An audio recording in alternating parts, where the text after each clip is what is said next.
صبر کیا ہے؟ بالکل خاموشی، کوئی شکوہ نہیں، صرف اللہ پر یقین کہ حالات بدل جائیں گے، نہ بھی بدلے تو پھر کیا ہے، میرے رب کو بہتر پتہ ہے، یقیناً اس میں بھی بھلائیاں ہوں گی۔ پر صبر کب آتا ہے؟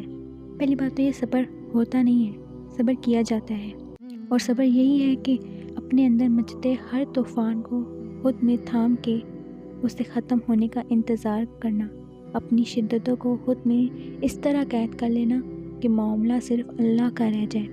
جب اللہ پر یقین آ جائے نا، اس کی حکمتوں پر، اس کے فیصلوں پر، وہ کبھی نہیں توڑتا، کبھی نہیں گراتا، اور نہ ہی کبھی لوگوں کے سامنے جھکاتا ہے۔